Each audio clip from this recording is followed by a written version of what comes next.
नमस्कार दोस्तों, एक बार फिर से आपके अपने यूट्यूब चैनल राह सक्सेस के प्लेटफॉर्म पर स्वागत करते हैं हम। इसके प्रीवियस लेक्चर में आरक्षण संबंधित जो प्रावधान चल रहे थे, जो भी डिबेट का मुद्दा था, हम एक ब्रीफ इंट्रोडक्शन आपको दे चुके हैं कि रिजर्वेशन कैसे एक पृष्ठभूमि बनी और उसका उद्देश्य क्या होना चाहिए, उसका गोल क्या है।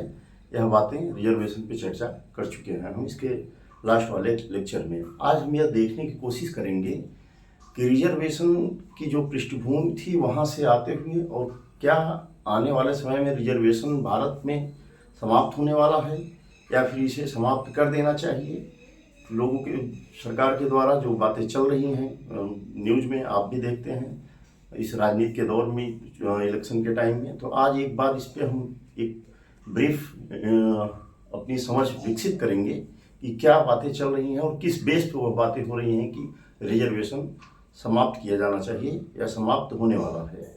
आइए देखते हैं, जो पिछला लेक्चर था उसका एक ब्रीफ इंट्रोडक्शन हम बताते हैं, चर्चा करते हैं आपसे।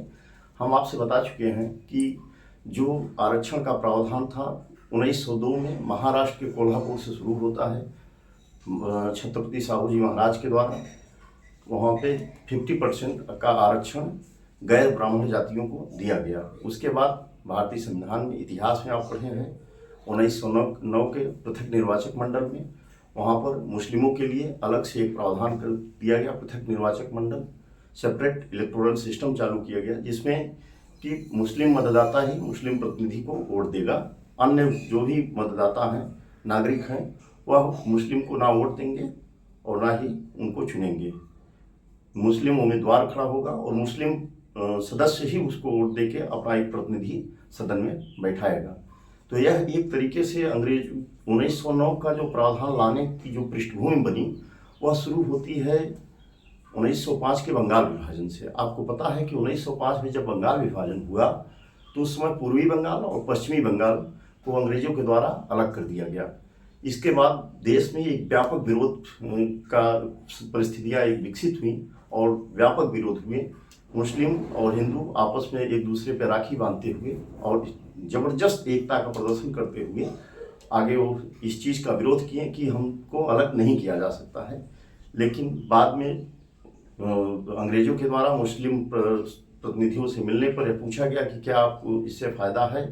तो उसमें आगा खां के नेतृत्व में एक सदस्य मिले, मुस्लिम प्रतिनिधि मिले, और वहीं पर अंग्रेजों के द्वारा उन्हें प्रोत्साहित करते हुए कहा गया कि आपको यदि फ़ायदा हुआ है तो अपनी एक अलग से संगठन बनाइए। वहीं से मुस्लिम लीग का गठन होता है और यही मुस्लिम लीग के गठन के बाद आगे आप देखेंगे 1907 में विभाजन हुआ जो है कांग्रेस का नरम दल और गरम दल में।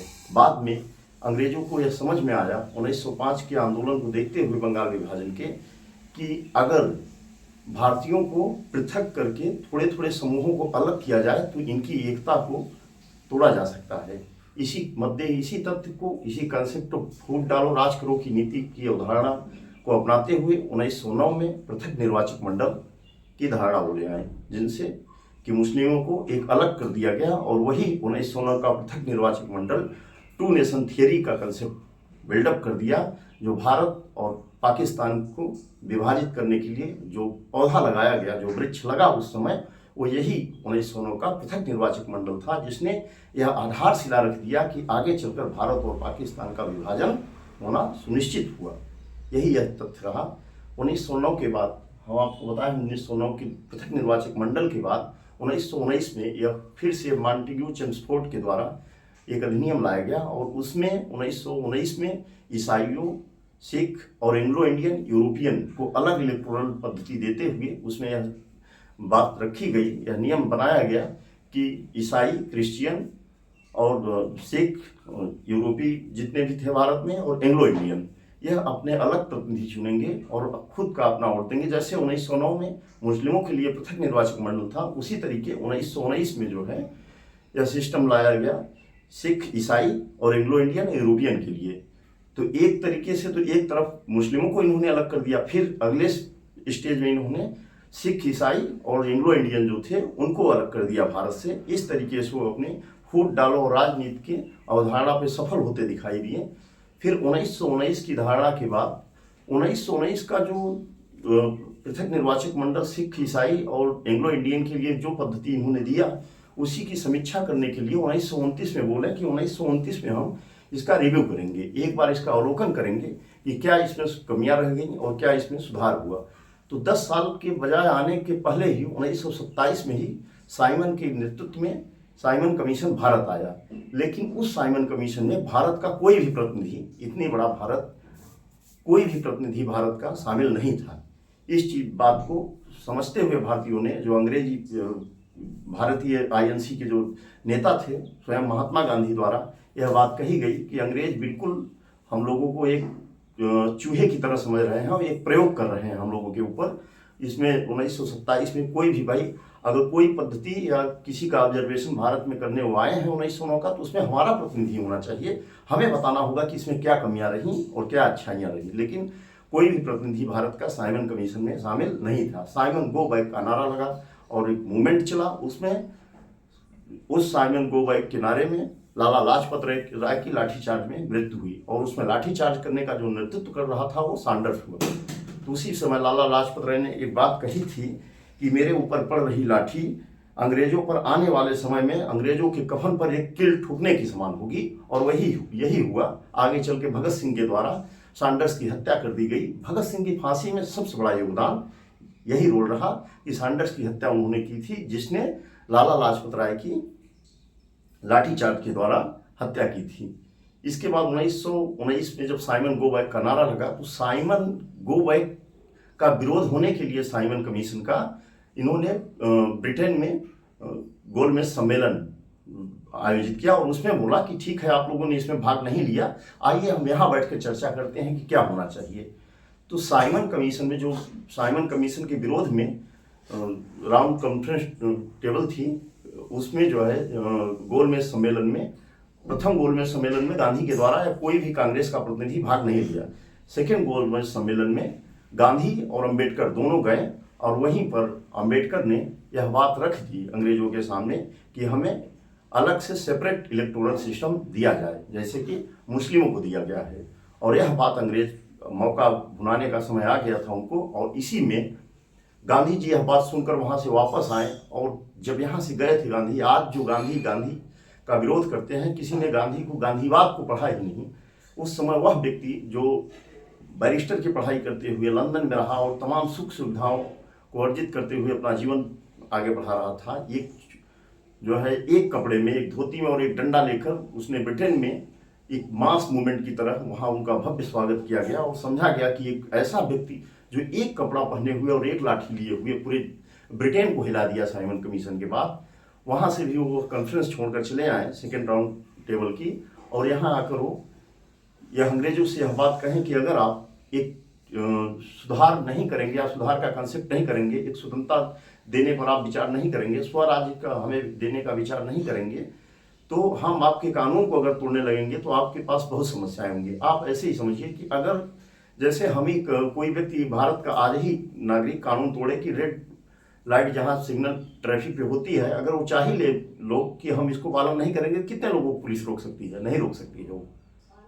ये तो शर्मिंदगी के कारण और अपने कर्तव्यों को समझते हुए हम लोग इंतजार करते हैं कि सिग्नल ग्रीन हो फिर चलें। अगर चाह ही ले कि हम नहीं पालन करेंगे कानून का, तो कोई रोक नहीं सकता है। कहाँ 100 पुलिस, 50 पुलिस, 1000 पुलिस, इतनी बड़ी जनसंख्या को रोकना बहुत मुश्किल था। गांधी जी ने उनको चेतावनी दिया कि अगर आप हमारी विचारों पे, हमारी मांगों पे विचार नहीं करेंगे तो हम आपके कानून को तोड़ेंगे। वहीं से उन्होंने दांडी यात्रा शुरू की और सर्वप्रथम, क्योंकि पहले जो नमक बनाने का कानून था वो अंग्रेजों के पास था, तो उस पर भी वो भारी कर लगा के और नमक का भी दाम बढ़ाए हुए थे, और जो नमक खराब हो जाता था उसको वितरित ना करके, देकर नहीं बल्कि समुद्र में फेंक दिया जाता था। तो इस तरीके से जो प्राकृतिक संसाधन था उसका भी दुरुपयोग किया जा रहा था। तो गांधी जी ने दांडी यात्रा के दौरान नमक कानून तोड़कर पहली बार सविनय अवज्ञा आंदोलन शुरू किए। सविनय अवज्ञा मतलब का तात्पर्य है कि विनम्र पूर्वक हम आपकी आज्ञा को न माने, यही सविनय अवज्ञा आंदोलन कहा गया। इसी समय जब सेकेंड राउंड कॉन्फ्रेंस टेबल से आए थे गांधी जी, तो उसी समय जब ये पुनः सविनय अवज्ञा आंदोलन शुरू किए, तो गांधी जी को लगभग 4 जनवरी 1932 को गांधी जी को गिरफ्तार कर लिया गया और जब गांधी जी को यहाँ गिरफ्तार किया गया और तो यरोदा जेल में, पूना की यरोदा जेल में उनको रखा गया, और उधर 1932 में ब्रिटिश प्रधानमंत्री रैमजे मैकडोनाल्ड के द्वारा एक कम्युनल अवार्ड लाया गया, जो कि भीमराव अम्बेडकर के द्वारा कहा गया था कि हमें अलग से सेपरेट, दलितों के लिए सेपरेट निर्वाचक मंडल की पद्धति अपनाई जाए। उसी के संदर्भ में रैमजे मैकडोनाल्ड के द्वारा 1932 में जो है कम्युनल अवार्ड लिया गया 16 अगस्त 1932 को। आप तथ्यों पर, फैक्ट पे फोकस ना करके, फैक्ट किसी भी बुक में पढ़ेंगे, कहानी को समझने का प्रयास करिए कि 16 अगस्त 1932 को ब्रिटिश प्रधानमंत्री रैमजे मैकडोनाल्ड के द्वारा कम्युनल अवार्ड लाया गया। इसे सांप्रदायिक पंचायत करते हैं। इसमें क्या हुआ कि जिस तरीके से मुस्लिमों को एक सेपरेट पद्धति दी थी इलेक्टोरल की, उसी तरीके से दलितों को भी अलग पृथक निर्वाचक मंडल देने का प्रावधान था इसमें, जिसमें कि दलितों को एक तरीके से वो मुस्लिमों को अलग कर चुके थे, ईसाइयों को अलग कर चुके थे। अब उनका ये बात वो समझ रहे थे कि एक धर्म समुदाय के एक विशेष व्यक्ति, जाति व्यक्ति को अलग करके भारत को धीरे धीरे विभिन्न टुकड़ों में बांटते हुए राज किया जाए, जिससे कि इनकी यूनिटी प्रभावित होगी और एकता प्रभावित होगी आगे चलकर। वो 1932 का कम्युनल अवार्ड जो है, गांधी जी इसके विरोध में थे। उन्होंने यरोदा जेल में भूख हड़ताल शुरू कर दिया, और वहीं पे आगे चलकर गांधी जी से के छोटे बेटे देवदास गांधी के द्वारा अंबेडकर से यह बात कही गई कि बापू जी की तबीयत धीरे धीरे डिस्टर्ब हो रही थी, खराब परिस्थितियां बिगड़ रही थी। लगभग गर्मी का समय था, सितंबर का माह, जिसमें ह्यूमिडिटी पर्याप्त रहती है, और उनके नम आंखों से अंबेडकर से वो रिक्वेस्ट करने के बाद लगा उनको और अंग्रेजों को भी लगा कि यदि ऐसा हो जाता है तो जो भारत की जनसंख्या है, अगर गांधी जी की मृत्यु होती है जेल में, तो जो भारत की जनसंख्या है वो बहुत ज़्यादा व्यापक आंदोलन को अंजाम दे सकती है। इस बात को समझते हुए वो भी नरम हुए, और वहाँ पर अंबेडकर के द्वारा भी बापूजी का सम्मान करते हुए आपस में दोनों में सहमति हुई, जिसमें एक व्यक्ति का और बहुत बड़ा रोल रहा, मदन मोहन मालवीय। तीनों लोग आपस में सहभागिता करते हुए पूना पैक्ट हस्ताक्षर किया गया, जिसमें गांधी जी का विचारधारा था कि दलितों को अलग से सेपरेट इलेक्टोरल सिस्टम ना देकर, बल्कि उनको एक आम जो होती है वयस्क मताधिकार पे जो चुनाव होता है, जनरल जो रिजर्वेशन होता है, आपको एक सीट रिजर्व कर दी जाएगी, उस पे सभी कैंडिडेट, सभी जो है धर्म जात के लोग चुनकर उसको भेजेंगे। इस बात पे पूना पैक्ट समझौता हुआ, और उसी पूना पैक्ट समझौते के बाद में जो रिजर्वेशन की नींव पड़ी SC और ST के लिए, SC के लिए 15% और ST के लिए 7.5% आरक्षण का प्रावधान लाया गया। SC और ST को 1950 में संविधान के लागू होते समय ही SC और ST के लिए रिजर्वेशन सिस्टम लागू कर दिया गया। फिर वहां से शुरू होता है, हम पिछले लेक्चर में आप बताए थे, मंडल कमीशन की बात। 1992 में मंडल कमीशन, 91 में जो विश्वनाथ प्रताप सिंह के नेतृत्व में मंडल कमीशन को लागू कर दिया गया। वहीं से मंडल और कमंडल की राजनीति शुरू होती है। फिर उसके बाद हम आपको बताए थे कि इंदिरा साहनीवाद आया, जिसमें कहा गया कि आर्थिक आधार पर आरक्षण नहीं दिया जा सकता है और 50% से ज़्यादा आरक्षण नहीं दिया जा सकता है। उसके पहले बालाजी बनाम मैसूरवाद आया था, जिसमें कि कर्नाटक में, मैसूर में जो है गैर जाति ब्राह्मणों के लिए लगभग 75% आरक्षण का प्रावधान कर दिया गया था। बाद में उसे 68% किया गया। इसमें भी कोर्ट के द्वारा कहा गया था, सर्वोच्च न्यायालय के द्वारा, कि रिजर्वेशन गरीबी निवारण का साधन नहीं है, गरीबी उन्मूलन का साधन नहीं है, बल्कि सामाजिक न्याय स्थापित करने का एक माध्यम है। तो यहाँ से यह बात, यहाँ तक हम एक चर्चा आपसे कर चुके थे। उसके बाद हम अब आगे यहाँ देखते हैं कि क्या बाद में यह सिस्टम आया, और क्या आज के समय में जो रिजर्वेशन दिया गया है, क्या वह अपने उद्देश्यों को प्राप्त करने में सफल हो पाया है, या फिर कुछ प्रभुत्व जातियों को ही मिल रहा है उसका लाभ, या फिर आगे आने वाले समय में इसमें संशोधन किया जाना चाहिए। हाँ, एक तथ्य और जो आजकल कहा जा रहा है कि रिजर्वेशन धीरे धीरे समाप्ति की ओर है या समाप्त कर देना चाहिए। पूना पैक्ट के समझौते के समय गांधी और अंबेडकर में जो समझौता हुआ था, उसमें 10 साल के लिए अंबेडकर के द्वारा 10 साल का समय मांगा जा रहा था रिजर्वेशन के लिए, लेकिन गांधी जी उसको 5 वर्ष ही देना चाहते थे। लेकिन 10 साल पे बात मानी गई। आगे जाकर यह बात कही गई कि आगे भी इसे रिन्यूअल किया जाता रहेगा। इसीलिए यह समय आ गया है। लोग कहते हैं जो इस समय परिस्थितियां बनी है राजनीतिक की, 400 पार बीजेपी का नारा चल रहा है, उसमें कहीं न कहीं एक संदर्भ या दिमाग में लोगों के पास जो विपक्ष है या भुनाने में उनको मौका मिला है कि यही यह समय है जो 400 पार, क्योंकि 50% से ज़्यादा मेजोरिटी अगर आ जाएगी 270-80 तो वैसे भी बन जाएगी सरकार। लेकिन दिमाग जो इनका यही है कि 400 पार रहेगा तो संविधान में जो संशोधन करने का प्रावधान है वह इजीली किया जा सकता है। लेकिन जो भी संविधान में संशोधन किए जाएंगे, आपको पता है केशवानंद भारती विवाद में सर्वोच्च न्यायालय के द्वारा संविधान का आधारभूत ढांचा दिया गया है पद्धति, और उसको समाप्त करना इतना आसान नहीं होगा। जो भी बातें लागू हुई हैं इसके पहले वो सर्वोच्च न्यायालय के रिकमेंडेशन के द्वारा, और उसके पहले जो कमीशन बना था, मंडल आयोग, पूना पैक्ट, इन सब चीज़ों से होते हुए तब आज आरक्षण कायम है। आइए देखते हैं कि इंदिरा साहनी वाद के बाद क्या भारत में घटनाक्रम हुआ।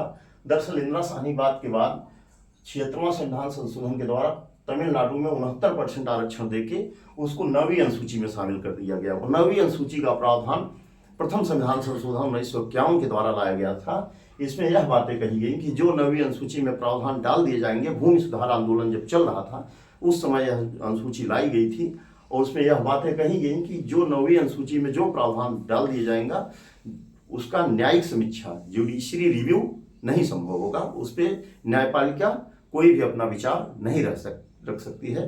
बाद में IR कोयलहो का वाद आया लगभग 2005 में, सर्वोच्च न्यायालय द्वारा कहा गया इसमें कि 9वीं अनुसूची की भी न्यायिक समीक्षा की जा सकती है। इसको TN, तमिलनाडु, TN का मतलब आप यहाँ समझ सकते हैं, तमिलनाडु में 69% आरक्षण देकर 9वीं अनुसूची में इसे शामिल कर दिया गया था। बाद में इस बात को सर्वोच्च न्यायालय में ले जाया गया, जहां सर्वोच्च न्यायालय के द्वारा यह डिसीजन दिया गया कि इसकी न्यायिक समीक्षा की जा सकती है और 50% से ज़्यादा एक सीट रिजर्वेशन नहीं किया जा सकता है।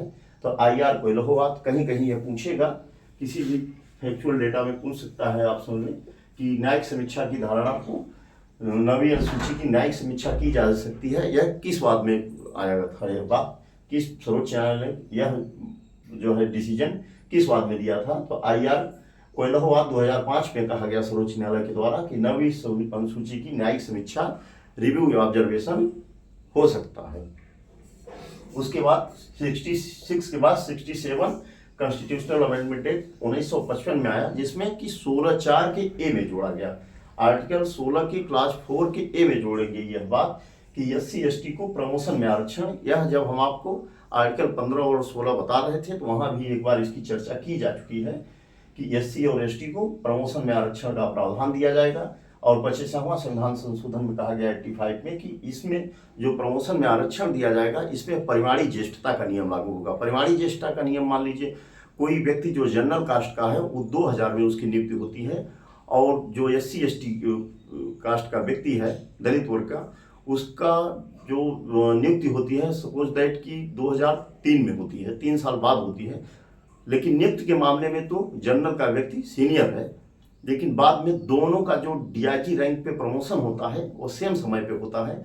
लेकिन इसमें सिस्टम क्या था कि अगर जो पहले नियुक्ति हुआ है तो वह अपने आप को सीनियर मानता था, और जो बाद में रैंक का जो प्रमोट हुए तो इक्वल दर्जे पे हुए, इक्वल समय में हुए 2007 में, एक एग्जाम्पल के तौर पे हम आपको बता रहे हैं।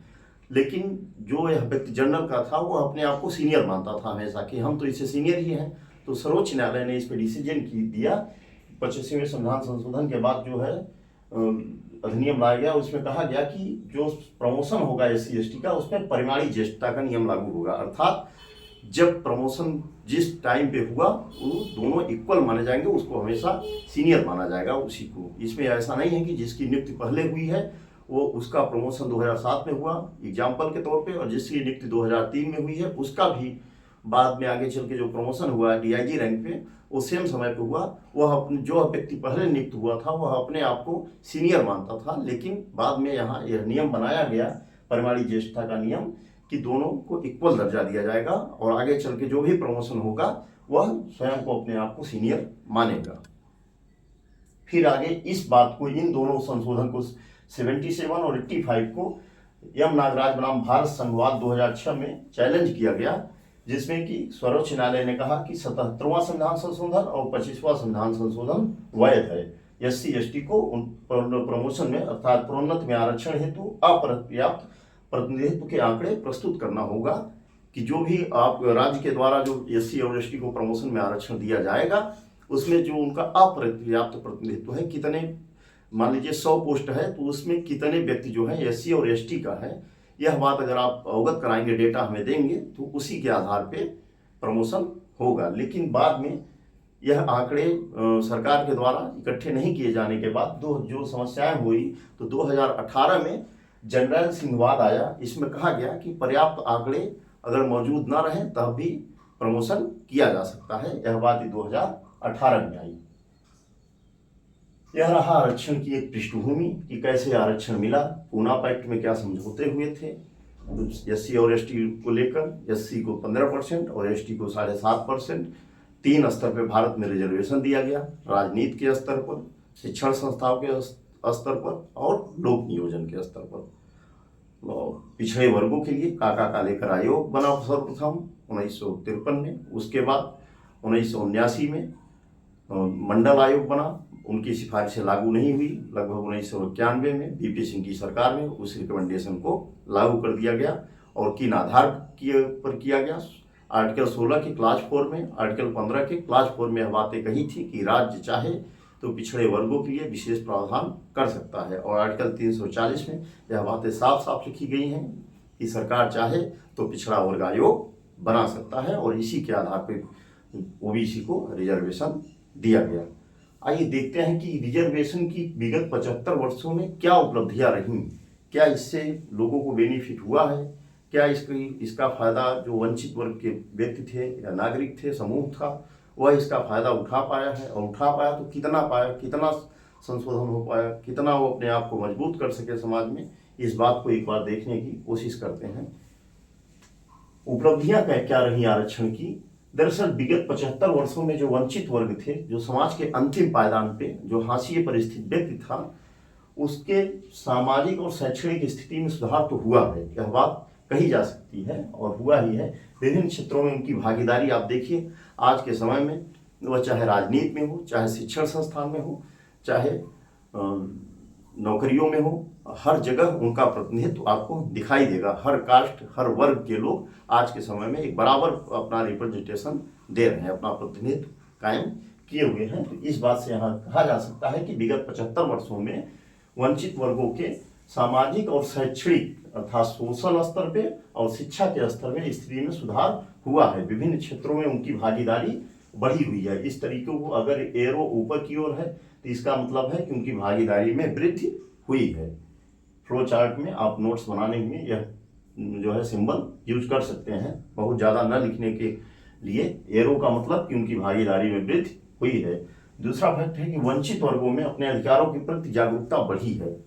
इसके पहले जो वंचित वर्ग थे, दलित वर्ग हो या ओबीसी वर्ग हो, उनको अपने अधिकार, क्या उनका राइट्स है, क्या उनके अधिकार थे, इस चीज़ में उनकी अंदर एक मुखरता नहीं थी, जागरूकता नहीं थी, वह सक्रिय नहीं थे। लेकिन विगत वर्षों में आप देख सकते हैं आज समय में आंदोलन होते रहते हैं अपने अधिकारों के प्रति, अर्थात जो वंचित वर्ग था उसे अपने अधिकारों के प्रति जागरूकता बढ़ी है, अपने अधिकारों के प्रति वो मुखर हुए हैं।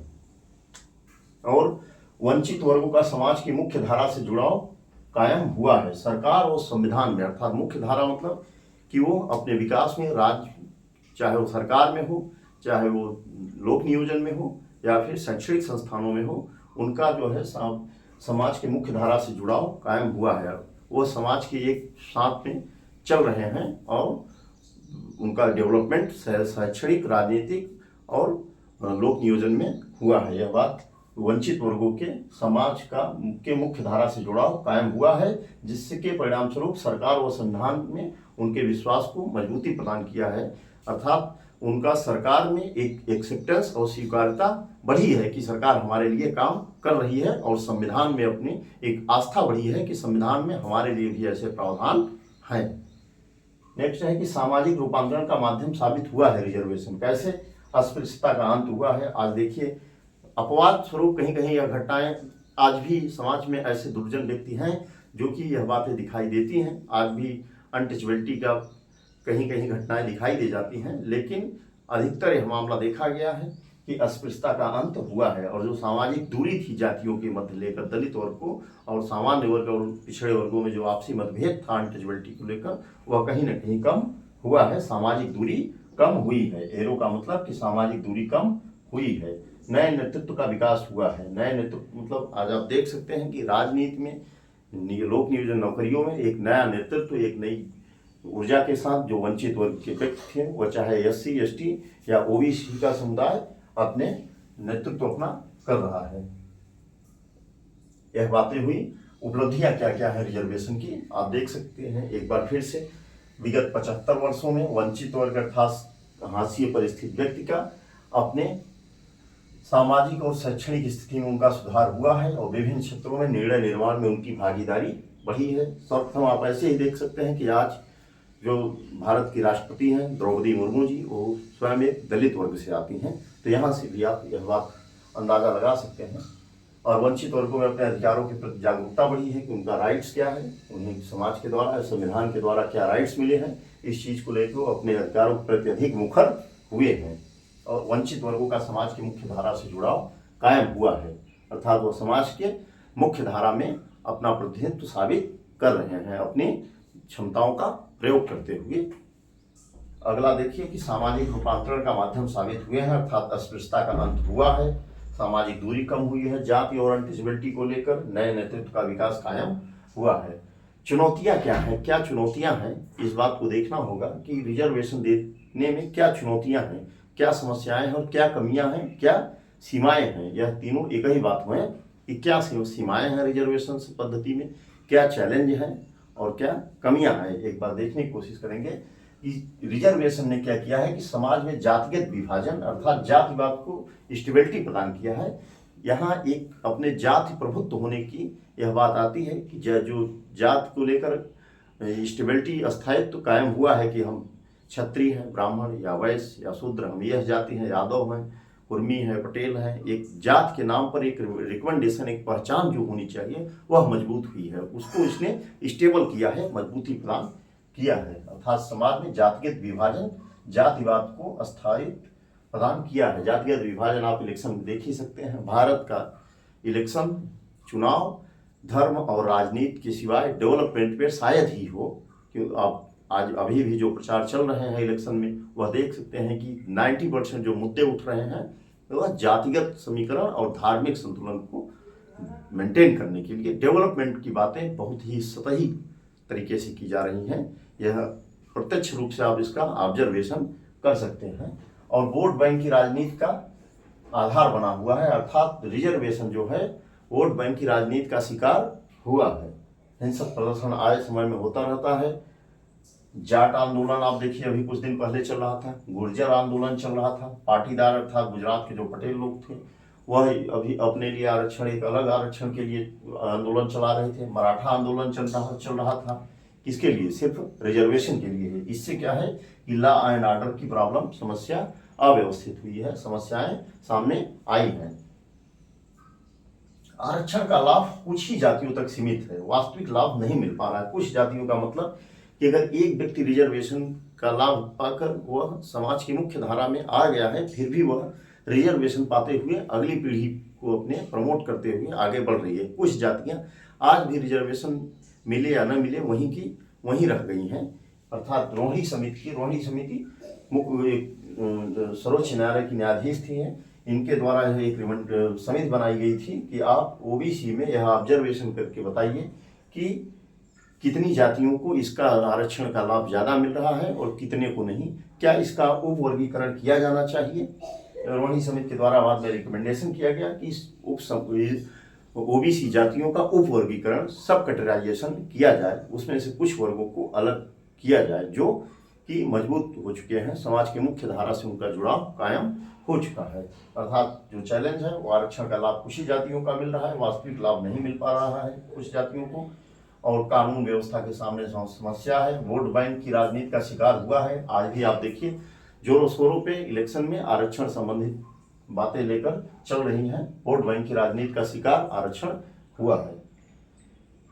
आगे देखिए कि आरक्षण योग्यता और कुशलता का विरोधी है। इसका तात्पर्य है कि रिजर्वेशन में एक वह व्यक्ति जो बहुत योग्य हो, वह 40 नंबर पाकर भी अपने कंपटीशन को फाइट नहीं कर पा रहा है, और ये वह व्यक्ति जो 35 नंबर भी पा रहा है और वह फाइट कर जा रहा है, रिजर्वेशन लेकर पहुंच जा रहा है। अर्थात इसने जो है योग्यता और कुशलता को विरोध, एक तरीके से विरोधी है आरक्षण। वैश्विक प्रतिस्पर्धा के लिए उपयुक्त नहीं है। अर्थात रिजर्वेशन बालाजी बनाम मैसूर राज्यवाद में कहा गया था सुप्रीम कोर्ट के द्वारा कि रिजर्वेशन गरीबी उन्मूलन का साधन नहीं बल्कि सामाजिक न्याय स्थापित करने का माध्यम है। तो आज के समाज में जो आरक्षण का यूज किया जा रहा है वो गरीबी और निवारण के लिए और उन्मूलन के लिए, अपनी वोट बैंक को साधने के लिए किया जा रहा है। तो कहना है इसमें यह बातें हैं आपको कि सामाजिक न्याय के लिए अन्य पहलुओं पर भी बात की जाए, रोजगार के डेवलपमेंट किया जाए, लोगों को की क्षमता का विकास करके ऐसा किया जाए कि रिजर्वेशन की जरूरत ही न पड़े। और मूल उद्देश्य से विचलन हुआ है। हम पहले ही क्लास में आपको बताए थे कि रिजर्वेशन का जो मूल उद्देश्य है वो सामाजिक प्रतिनिधित्व को सुनिश्चित करना, सामाजिक न्याय को सुनिश्चित करना, सामाजिक लोकतंत्र को सुनिश्चित करना। उससे जो यह गोल था इसका रिजर्वेशन का, उससे यह डाइवर्ट होता दिखाई दे रहा है, अर्थात अपने मूल उद्देश्य से विचलित हो चुका है। गरीबी निवारण और रोजगार साधन के रूप में इसका प्रयोग किया जा रहा है रिजर्वेशन का। यह इसकी चुनौतियां हैं जो रिजर्वेशन की है। निष्कर्ष हमें क्या देना चाहिए इस पे कि क्या रिजर्वेशन को पूर्णतः समाप्त कर देना चाहिए या रिजर्वेशन में कोई संशोधन किया जाना चाहिए। अगर कभी कोई डिबेट के मुद्दे पर आपसे पूछे तो एक तार्किक भाषा में, एक पॉलिटिकल व्यू ना देते हुए, संवैधानिक आधार बनाते हुए, संविधान के दायरे में जो भी यूपीएससी या स्टेट पीसीएस के एस्पिरेंट होते हैं, हम हो या आप हो, जो भी हम चर्चाएं करेंगे वो एक राजनीति की अवधारणा पर न होकर एक तार्किक रूप से अपने संविधान के दायरे में सर्वोच्च न्यायालय के दिए हुए रिकमेंडेशन के आधार पर बातें की जानी चाहिए, ना कि जो अरूल फलूल बातें की जाए। आरक्षण नीति की समीक्षा की जरूरत है, अर्थात यह इवेल्युएशन किया जाए कि आरक्षण की नीति कितना सफल हुई है, उसमें किन जातियों को बाहर किया जाना चाहिए, किन जातियों को अंदर किया जाना चाहिए, अर्थात समावेशन और निकासी की पद्धति को अपनाया जाना चाहिए। सामाजिक न्याय के लिए करना चाहिए, गरीबी उन्मूलन के लिए नहीं। अर्थात एकमात्र साधन के रूप में इसके, सामाजिक न्याय के एकमात्र साधन के रूप में इसका उपयोग नहीं करना चाहिए, बल्कि अन्य साधनों पर भी विचार करना चाहिए। क्षमता निर्माण के विकास पे काम करना चाहिए सरकार को, ना कि आरक्षण के द्वारा ही सामाजिक न्याय उनको दिया जाए। एकमात्र सामाजिक सोशल जस्टिस का एकमात्र साधन के रूप में इसका प्रयोग नहीं किया जाना चाहिए। दूसरा पॉइंट है कि आरक्षण गतिशील होना चाहिए। गतिशील होने का तात्पर्य है कि समय समय पर इसका इवेल्युएशन करते समय, ऑब्जर्वेशन करते समय कुछ लोगों को बाहर किया जाए और कुछ लोगों को शामिल किया जाए, अर्थात समावेशन और निकासी की पद्धति को अपनाना होगा रिजर्वेशन में। और ओबीसी का भी उपवर्गीकरण किया जाना चाहिए। इस जो रोहिणी समिति थी, इसकी जो रिकमेंडेशन है वह यह भी है कि ओबीसी का उपवर्गीकरण किया जाए। उसमें जो जातियां समृद्ध हो चुकी हैं उनको अलग किया जाए ओबीसी में। और एससी और एसटी में आपको पता है कि ओबीसी में क्रीमी लेयर की पद्धति है, अर्थात मलाईदार परत। वह परिवार, वह व्यक्ति जिसकी वार्षिक आय 8 लाख रुपए से अधिक होती है, वह क्रीमी लेयर के दर्जे में रखा जाता है। और क्रीमी लेयर व्यक्ति को ओबीसी में रिजर्वेशन नहीं मिलता है। तो एससी में भी क्रीमी लेयर के कॉन्सेप्ट को शामिल किया जाना चाहिए, यह निष्कर्ष होना चाहिए। और आरक्षण संबंधी नियम जो है वह तार्किक और वस्तुनिष्ठ होना चाहिए। वस्तुनिष्ठ होने मतलब कि यह व्यक्तिनिष्ठ न होकर समय समय पर व्यक्ति दर व्यक्ति इस बातों को बदलते नहीं रहना चाहिए, बल्कि एक वस्तुनिष्ठ होना चाहिए, ऑब्जेक्टिविटी होनी चाहिए, जो तार्किक होनी चाहिए। तार्किक और वस्तुनिष्ठ होना चाहिए जो भी नियम इससे रिजर्वेशन से संबंधित बने। एक बार क्विक रिवीजन आप करके देख लीजिए कि हम आपको इसके पहले भी बालाजी बनाम मैसूरवाद की चर्चा कर चुके हैं लास्ट लेक्चर में। इंदिरा साहनी बनाम भारत संघ के मामले में चर्चा कर चुके हैं। फिर तमिलनाडु में आरक्षण जब दिया गया, 9वीं अनुसूची को हम आप बताएं हमने कि प्रथम संविधान संशोधन के द्वारा 9वीं अनुसूची की कंसेप्ट लाया गया था, जिसमें कोई भी प्रावधान अगर 9वीं अनुसूची में शामिल कर दिया जाता है तो उसका जुडिशरी रिव्यू नहीं किया जा सकता है, अर्थात उसका न्यायालय के द्वारा हस्तक्षेप उसमें नहीं किया जा सकता है। लेकिन बाद में आईआर कोयलखवाद आया, जिसमें कि यह बात कही गई 2005 में कि 9वीं अनुसूची की न्यायिक समीक्षा की जा सकती है। उसके बाद 77वां संविधान संशोधन, 25वें संविधान संशोधन की हम चर्चा किए थे आपसे। ठीक, उपलब्धियां क्या रही रिजर्वेशन की, चुनौतियां क्या रही और निष्कर्ष क्या रहा। एक बार आप इसका स्क्रीनशॉट लेते हुए एक सिस्टम के तहत नोट्स बनाते रहिए, जिसको में यह कंटेंट आपको रिवीजन के समय, क्विक रिवीजन के समय फ्लो चार्ट के रूप में काम करेगा। हम समझ पाएंगे कि बहुत देश की बातें ना करके अपने एग्जाम के सिलेबस के कंटेंट ओरिएंटेड बातें की जाए, जो कि एग्जाम में काम के लायक रहें। कम समय में अच्छा कंटेंट देने का प्रयास हमारा रहेगा आपके लिए। आगे ऐसे ही क्लासेस चलती रहेंगी आपके लिए हमारी, और अगले नेक्स्ट लेक्चर में हम आर्टिकल 19 से शुरू करेंगे। 19 से 22 स्वतंत्रता के अधिकार समाप्त करते हुए जल्द ही हम मौलिक अधिकार के चैप्टर को समाप्त करके क्लोज करेंगे बेहतरीन कंटेंट के साथ। अगर कोई इसमें समस्याएं हो तो आप हमें कमेंट के माध्यम से अवगत कराएं। ऐसे कोई इसमें शब्द हो जो आपको न समझ में आया हो तो हमें कमेंट के माध्यम से अवगत कराने की कृपा करें, जिससे कि हम उसको मॉडिफिकेशन करते हुए आपके समक्ष एग्जाम ओरिएंटेड कंटेंट प्रस्तुत कर सकें। अगर हमारा कंटेंट आपको सही लगता हो, एग्जाम ओरिएंटेड हो, तो इसको सपोर्ट करते हुए लाइक, सब्सक्राइब और शेयर करें, जिससे कि हमें एक प्रॉपर एनर्जी मिलती रहे और हम आपके लिए बेहतरीन कंटेंट लेकर आते रहें। मिलते हैं अगले लेक्चर में, तब तक के लिए जय हिंद, जय भारत।